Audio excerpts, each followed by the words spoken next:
안녕하십니까, 김성구입니다. 오늘은 반야심경과 양자의 제4부 가운데 10번째 강의를 시작했습니다. 이건 보험의 이론입니다. 보험의 이론은 비국소적 수문변수 이론이라고 말씀드릴 수 있겠습니다. 자, 코페르니쿠스의 해석에서 말하는 것처럼 물리적 실제는 없고 물리량을 측정해서 과연 만들어지는 것일까? 그리고 측정된 물리량의 이름을 붙이고 거기에 전자나 원자의 이름을 붙인 것일까? 이 문제는 양자역학의 해석에 관한 문제이지만 그 이전에 종교와 철학에서 오랫동안 관심을 가지고 알고자 했던 문제입니다. 그러니까 불교적 관점에서 보면 코페르니쿠스의 해석이 아주 분리 연결법과 상당히 닮은 점이 있어요. 코페르니쿠스의 해석이 궁극적으로 옳다는 것이라고 밝혀질지라도 우리가 궁극적 진리를 탐구한 이상 실제론을 포함해서 여러 가지 각도에서 여러 가지 견해들을 살펴볼 필요가 있습니다.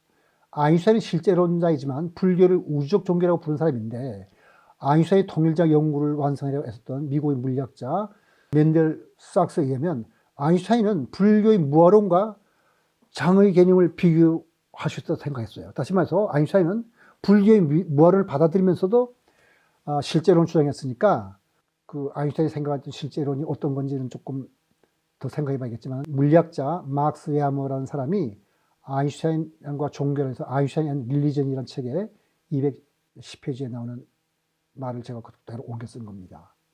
사크스의 말이 사실이라면 아인슈타인은 불교의 무아나 공의 개념을 그의 실제론과 조화를 시켰다고 생각했다고 볼 수 있습니다. 이건 흥미있는 문제이긴 하지만 제가 여기서 검토할 수 있는 문제는 아닙니다. 왜냐하면 아인슈타인이 그 장애에 관한 생각과 불교에 대한 생각이 검토할 자료가 없어서요. 단지 그런 말만 전해질 뿐인 거지. 그러니까 드브로의 이론도 양자역학의 이론과 실험을 잘 설명하지만 1927년 솔베이 회의에서 별다른 주목을 받지 못한 것은 보아가 그 회의에서 사람들을 압도한 것도 있지만은 사실 결정적인 이유는 당대 학자들의 착각이 있었습니다. 어떤 착각이냐면은 1932년 수학자 폰 노이만이 상당히 유리한 업적을 꼽히는 책이 하나 있는데 양자역학의 수학적 기초라는 책입니다. 거기에서 숨은 변수 이론은 양자역학과 양리할 수 없다는 것을 증명했기 때문에 학자들이 그렇게 믿었던 거예요. 근데 이 증명에는 결론과 사실상 같은 내용을 가정으로 세운 오류가 있었어요. 이것을 우리가 선결문제 오류라고 그러거든요. 또 순환론법이라고도 부르는데 여기에 대한 자세 문제는 제가 불교에 대한 세 가지 오해 중에서 무아윤의 제17강에서 상세 설명했기 때문에 그걸 살펴보기도 하고 여기서는 따로 설명하지 않겠습니다. 단지 논문에 내서 대한 가정과 결론이 그냥 섞여버렸다는 것만 설명을 드릴 수 있겠습니다. 노이만과 같이 명성 있는 수학자의 증명을 의심한 사람은 거의 없었는데 딱 한 사람이 있었다 그래요. 여성 철학자이자 수학자인 그레테 헤리만이 이 논문의 오류를 발견하고 1933년 이걸 지적한 논문을 발표했습니다. 그러니까 논문은 보어와 하이젠베르크와 디락에게도 보냈지만 별로 학계에 관심을 끌지 못하고 묻혔다가 2016년이 되어서야 발견되었다고 합니다. 그러니까 헤르만의 논문이 발표되고 나서 19년이 지난 1925년에 데이비드 봄이 수문변수 이론이 성립함을 보임으로써 노이만의 이론이 틀렸음을 증명했고 또 다시 10년이 지난 후 베일의 정리로 유명한 존 베일이 노이만의 논문이 틀렸음을 지적하고 이런 말 했습니다. 그의 증명에는 아무것도 증명되지 않았다. 노이만은 단순히 틀린 정도가 아니라 정말 바보 같은 짓을 했다. 그리고 코넬 대학교의 물리학자 데이비드 머미는 나중에 노이만의 증명이 틀렸음을 보여준 여러 가지 증명들을 살펴보면서 이렇게 탄식했다고 합니다. 누구나 인정하는 최고의 수학자가 수문변수 이론은 불가능하다고 증명했는데 감히 누가 막다른 길을 향해 돌진하겠는가. 수문변수에 관심을 갖던 수많은 대학원생들이 꿈을 접은 것은 안타까운 일이 아닐 수 없다. 그러니까 노이만과 같은 뛰어난 수학자가 수문변수 이론은 있을 수 없다고 증명하니까 그냥 아무 생각 안 한 거예요. 근데 거기에 대해서 감히 도전한 사람이 바로 데이비드 봄인 거죠. 자, 노이만 같은 인물이 선결 문제의 오류를 범하고 학계에서 30년 가까이 이 오류를 모르고 있다는 사실을 우리가 믿을 수가 정말 있는지 그렇게 생각할 수 있는데 근데 그거 현실입니다. 그러니까 잘못된 가치관을 갖고 그릇된 욕망에 끌리면 우리 삶은 이런 종류 오류로 가득 차 있게 마련입니다. 그래서 반성이 필요한 거거든요. 공자는 하루에 3번 반성했다고 하는데 우리는 적어도 아침, 저녁 2번은 명상과 함께 자신을 할 일을 살펴볼 필요가 있으면 그동안 계속 옳고 정당하다는 것이 그럴 필요 없다는 것을 생각해야 될 겁니다. 이제 불교 얘기는 그만하고 보무 이론에 대해서 알아보기로 하죠. 보무 이론에 대해서는 제가 다 그 양자불거사이라는 책에 나오는 것을 거의 옮겨 쓰다시피 한 겁니다. 여기 쓴 것은. 그래서 제가 설명했다기보다는 발췌했다고 보는 게 많은데 일단 그냥 읽어보겠습니다. 보무 이론도 드브로의 선도파 이론처럼 물리에는 파동과 입자의 2가지 속성을 이루었다고 간주합니다.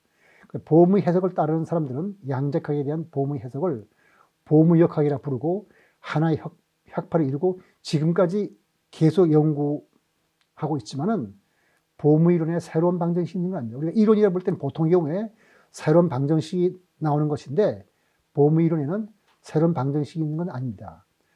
파동을 기술하는 것은 어디까지나 슈레딩거 방정식이에요. 그런데 보험은 아주 재간 있게 이 방정식과 방정식 해를 독특한 시각으로 해석을 했습니다. 다시 말해서 사물을 보니 눈이 남달랐던 거죠. 우리의 일상생활 속의 삶도 그럴 겁니다. 조금만 생각을 달리하면 그 사물을 다르게 보고 새로운 걸 발견하게 될 거예요. 근데 드브로이 이론과 보무 이론에서는 약간의 차이가 있습니다. 드브로이 이론에서는 입자가 파동함수의 가장 가파른 길을 따라가도 유도가 했고 거기서부터 입자의 속도와 진행 방향이 결정되는데 보무 이론에서는 입자를 유도하는 법칙은 뉴턴 운동 법칙과 비슷해요. 그러니까 뉴턴 역학에서는 보통 입자가 전자기 포텐셜이나 중력 포텐셜과 같은 고전 포텐셜에서 힘을 받고 움직인다 그러거든요. 그러니까 입자는 포텐셜의 값이 큰 곳에서부터 낮은 곳으로 이렇게 움직이도록 힘을 받아요. 그게 뉴턴 역학인데 얼마만큼 다르냐면 보무의 이론에서는 고전 포텐셜뿐만 아니라 양자 포텐셜이라는 것을 있다고 가정해요. 그 양자 포텐셜은 강제로 떠미는 힘이 아니라 주변에 대한 정보를 제공하면서 입자를 안내하는 건데 양자 포텐셜은 뭐냐면 중력장이나 전자기장과 같은 새로운 장이 아니고 보미 슈레딩거 방정식 해로부터 나타난 파동함수에 나타난 물리량을 적절히 조합하고 연산해서 양자 포텐셜이라고 부르는 양자 힘을 유도한 겁니다. 그러니까 즉 수식에 나오는 항들의 의미를 새로운 눈으로 보고 새로 결합해서 그런 양을 만들어낸 거죠. 이런 뜻에서 일종의 숨은 특성을 찾아냈다고 할 수 있겠죠. 그러니까 양자 포텐셜은 입자들의 작용에서 항상 입자를 파동함수의 가장 높은 곳, 파동함수 높은 곳이 뭐죠? 입자를 방해할 확률이 가장 높은 곳으로 유도합니다. 양자 포텐셜은 중력 포텐셜이나 전자기 포텐셜과 흡사하지만 다른 점이 있어요. 전일적이라는 겁니다. 전일적이란 말은 전체 공간에 다 작용한다는 뜻입니다. 양자 포텐셜은 거리가 멀어진다고 해서 약해지거나 그러지 않아요. 그냥 거리가 멀어도 즉각적으로 영향을 주는 거죠. 한 대상이 경험하는 양자 포텐셜은 그 대상과 한 번이라도 상호작용인 모든 대상들에 의존하게 됩니다. 따라서 원리적으로 우주에 있는 모든 것과의 상호작용에 양자 포텐셜은 작용하게 돼 있어요.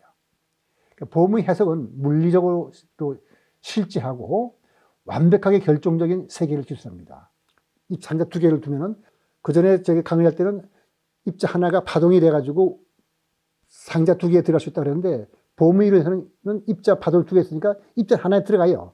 들어가지만은 다른 상자 위치를 또 알아요.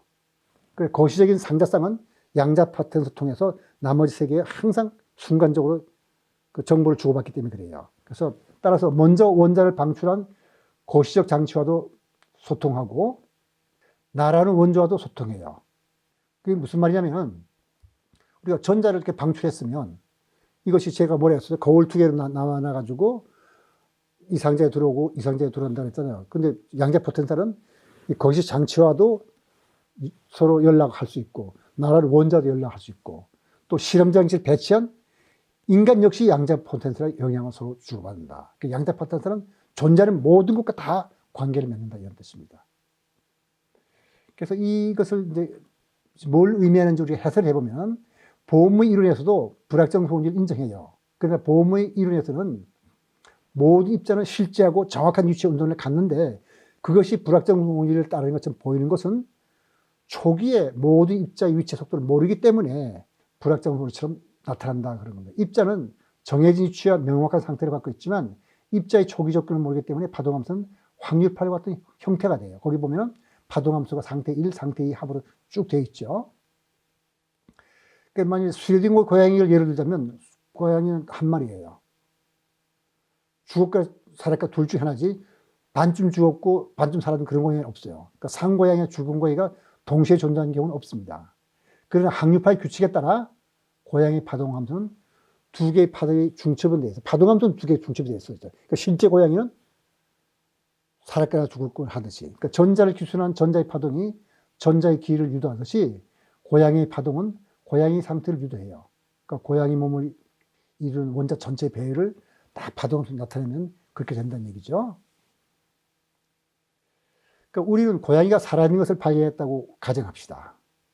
그때 코페르니쿠스 해석에서는 파동함수가 붕괴돼서 그러니까 죽은 고양이 상태에 해당하는 부분은 사라지고 산고의 상태만 나타나는데 보무 해석에서는 죽은 고양이 상태를 나타내는 파동함수 부분도 계속 존재해요.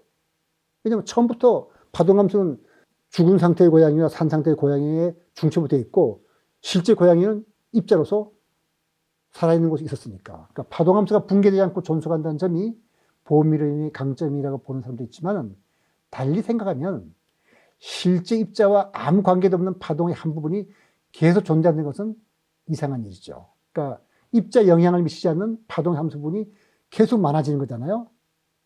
이것은 분명히 보호미론의 약점입니다. 그래서 이 강의에서 보호미론을 소개하는 것은 물리학을 전공하지 않은 모르는 사람들이 다 그 내용을 물리학적으로 이해하기를 기대해서 제가 강의한 것은 아닙니다.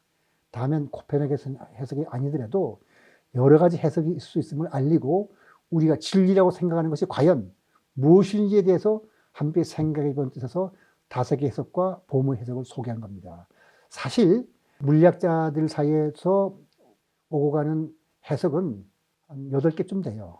8개쯤 중에서 대부분 다 약간은 코페르니쿠스 해석을 조금 이렇게 손질한 거고, 그 다음에 5개 해석은 독립적인 거고, 보무 해석도 독립적이라고 말씀드릴 수 있겠고, 그 밖에도 매년 이 양자의 해석에 대한 문제가 그 학회가 열리고 새로운 해석이 나오지만은 코페르니쿠스 해석을 능가하는 해석은 아직 없다고 볼 수 있겠습니다. 근데 이제 일부 사람들은 5개 해석이 코페르니쿠스 해석보다 낫다고 생각하고 있고 또 일부의 그 보험학파에서는 보험의 해석을 낫다고 보는 정도라는 것을 말씀드리겠습니다.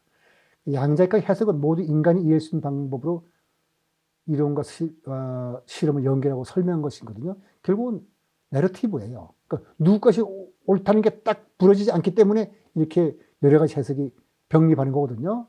그러니까 내러티브는 결국 우리 육식이 사물을 분별한 것을 이성적 사유로 판단해서 인간이 이해할 수 있는 방식으로 해설한 것이거든요. 사실은 과학이론 전체가 일종의 내러티브를 할 수 있습니다. 실제로 아까 소개한 책, 막스 에마가 쓴 아인슈타인의 릴리전이라는 책 15페이지 보면 아인슈타인은 과학을 이렇게 정의합니다. 과학이란 인간의 감각적 경험 사이에 정리된 연결을 찾는 체계적인 생각이다. 그러니까 인간 이해할 수 있는 방식으로 정리했다는 뜻이에요.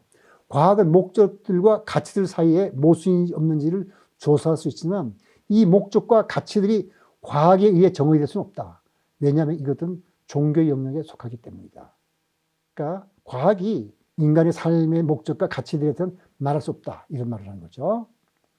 우리가 옳다고 생각하는 것 대부분은 우리가 자신을 위해 정당화시키고 합리화시킨 것일 겁니다. 그렇기 때문에 우리는 열린 마음으로 여러 사람의 생각을 살피고 그 사람들의 말에 귀를 기울일 필요가 있어요. 그게 바로 새로운 눈을 뜨는 겁니다. 새로운 눈을 뜰 때마다 아까 그 데이비드 봄은 그렇게 막강했던 코페르니쿠스 해석은 맞을 리가 없다고 생각하고 새로운 눈을 떠서 그 숨은 변수 이론으로서 훌륭한 이론을 만들었잖아요. 그러니까 학자들이 받아들이고 안 받아들이건 별문이지만은 그래서 우리가 그런 눈으로 사물을 보는 마음을 가져야 되는데 근데 여기에는 반드시 삶의 참된 목표와 가치가 따라야 돼요. 그리고 그게 바로 그 생활 속에서 불도를 실천하고 닦는 방법이거든요. 그러니까 아인슈타인은 삶의 참된 가치의 목적은 과학의 영역이 아니고 종교 영역을 했는데 음미해볼 만한 말입니다. 그러니까 어떻게 참된 가치와 목적을 찾고 가질 수 있을까? 그러니까 반야심경은 거기에 대해서 일체 사물의 실체가 없으므로 집착을 버리고 반야에 의지해서 그렇게 할 수 있다고 하는 거거든요. 그렇게 하려면 꾸준한 명상과 사티가 필요하죠. 살펴보는 거. 그래서 계속해서 반야심경에서 말하는 반야 바라밀다, 반야의 의미를 살펴보기 위해서 11강에서는 이성적 사유와 깨달음의 차이에 대해 살펴보고 직관을 기르는 방법에 대해서 생각해 볼 예정입니다. 오늘 강의 여기서 마치도록 하겠습니다.